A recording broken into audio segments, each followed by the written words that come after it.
Welcome to today's Daily Walk in Wisdom. We're in the Song of Solomon. We're finding out all about the wisdom of love. Nothing higher. Love is the epitome. Love is the mountaintop. It's the peak. It is the entrance of love that gives to us all of the answers for life. You can find your answers philosophically, you can find them practically, you can find them experientially. Nevertheless, love is above all of those things. It encapsulates all of those things. When we say that love is the highest level of wisdom, we're saying, we're not denying that there are other wisdoms, but that love subsumes them all. Song of Songs, we're in chapter 1 and we're still in verse 2, and we'll be here for a few more days before we're allowed to move on. Let him kiss me. The hidden theme of Song of Songs is a revelation of the ultimate relationship between Jesus and his church. It's Christ's goal to transform his people, to transform us from believers and servants into his lovers. He doesn't want us to worship out of duty or fear or need or with ulterior motives, but from unbridled affection and unselfish love. This song doesn't begin with salvation. Rather, it begins with creation, with a veiled hint at the first time that God breathed life into man. It takes us back before the fall to when we were innocent and all was love and all was in love. And the vision of the king reminds the Shulamite of her origin, and the realization has her longing for intimacy. Your origin was in the Garden of Eden, or we could call it the Garden of Love, or Paradise. The Shulamite is already among God's people and is therefore in the kingdom, and she's already at work among the vineyards and is consequently involved in the work of the king. And as a result, she finds herself still outside of the loving relationship. She's in amongst the people of God. She's finding her sense of duty, her sense of responsibility, but she has yet to be captivated by love. And so that's when the king arrives on the scene, and she comes into a revelation or appreciation of the king, and as a result begins to discover how to love him rather than merely serve him. And like Job, she's being led from second-hand to first-hand revelation, from I have heard of you with the hearing of the ear, but to now, it's now my eyes have seen you. And so like the Queen of Sheba, who had heard of the wisdom and acts of Solomon and was subsequently intrigued, but when she saw him, her heart melted and there was no strength left in her. And so too, the Shulamite catches a glimpse of Solomon, and from that moment there is a total change in her desire. It's Christ's desire to effect a change in his church. And so he sets out to capture our attention, because by beholding, we are changed. And when you see Jesus, when you truly see him, you'll never settle for dull religion ever again. I remember the first time that I truly saw Jesus. I was involved in religion up to my teeth, and I was enrolled in seminary, and I was just ensconced in this behavioral way of doing my religious duty to the letter. Very, very sincere, very devout, very dutiful.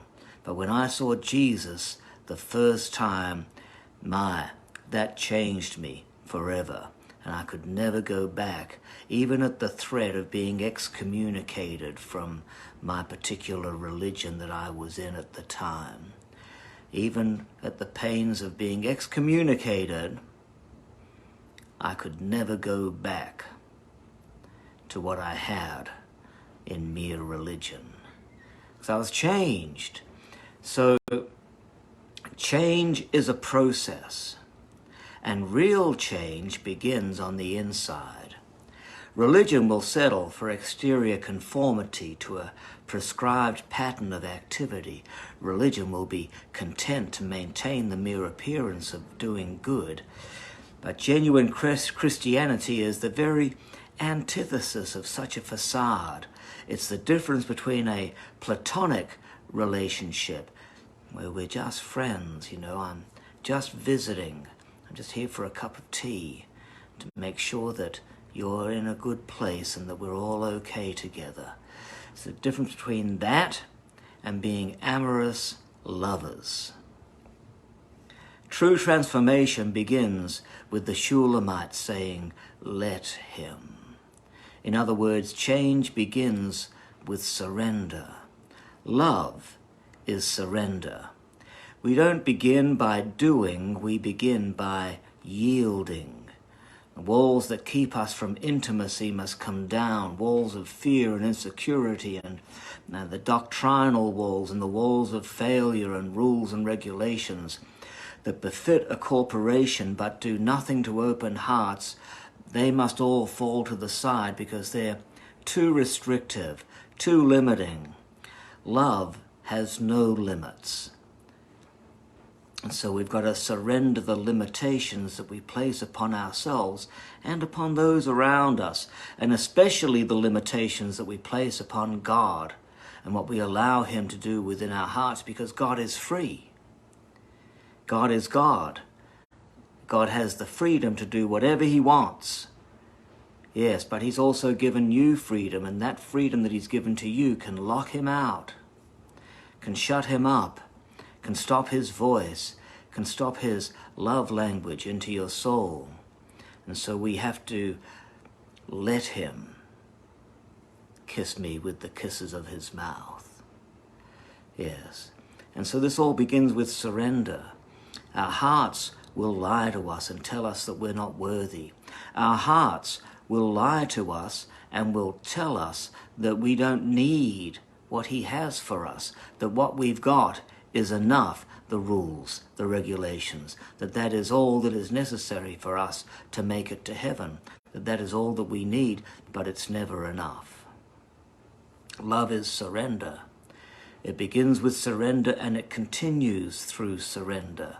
The moment you harden your heart is the moment you place limitations upon Jesus and upon yourself and those around you. And that is the moment you stop changing into the beautiful bride. Surrender yourself. Surrender your opinions. Surrender your time. Surrender your past and your present, and surrender your future. Surrender your relationships with others. Surrender it all for the sake of your relationship with God. And you will find yourself, should you do that, should you surrender it all. I surrender all, should you surrender all, then you will find yourself on the greatest adventure, the adventure of a lifetime. Nothing will come even close to it. You could sail the highest seas. You could travel all around the world, and nothing will be the equal of being in this adventure with God, should you surrender yourself to his kisses. There can be no self-discovery without this surrender. Because it's in the adventure that you discover all of the beauty and goodness of God, and it's in the adventure that you discover what lies within. And so you can never discover who you are without embarking upon this adventure with God. So you've got to give yourself permission to move out of your stale, dry, mere existence so that you can encounter the strong, flaming passion of a relationship with Jesus. Do yourself a favor and let go and let God. God bless you. We'll see you a little later for some more wisdom from the book of Song of Songs.